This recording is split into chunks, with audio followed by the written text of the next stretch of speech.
Merci beaucoup Anne, merci Richard aussi pour l'organisation. Là, c'était vraiment extrêmement intéressant. Je vais vous rendre un service, je vais faire extrêmement court parce que je sais que je suis l'étape avant le cocktail ou avant la période de questions. Donc je vais essayer de vous donner envie d'aller nous parler à moi ou à Victoria, ma collègue dans le fond, en vous disant quelques mots sur ce qu'on fait nous. Donc je représente la FCCQ, grosso modo 120 chambres de commerce à travers toutes les régions du Québec, 45 000 entreprises représentées. Et moi, je gère le programme COREX, donc toutes nos initiatives qui concernent le commerce international. Donc, on vise à outiller, informer les entreprises québécoises qui souhaitent exporter. On a un rôle de connecteur. On travaille beaucoup avec EDC, dont je pense qu'il y a une représentante dans la salle, et avec le MRIF également, qui est un de nos partenaires.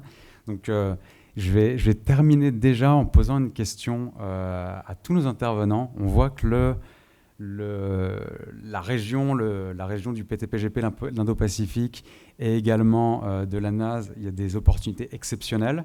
Mais le Québec et le Canada en profitent extrêmement peu, on le sait. Le Québec est dépendant des exportations, mais 80% des exportations vont vers les États-Unis, très peu vers le PTPGP. Tous les accords de libre-échange récents, le Québec et le Canada en profitent très peu. Puis je pense que c'était Quinn qui abordait ça, c'est que la balance commerciale est globalement très déficitaire, à part avec les États-Unis. Comment on pousse les entreprises québécoises à exporter sur ces marchés? Je vous laisse 2 heures pour répondre.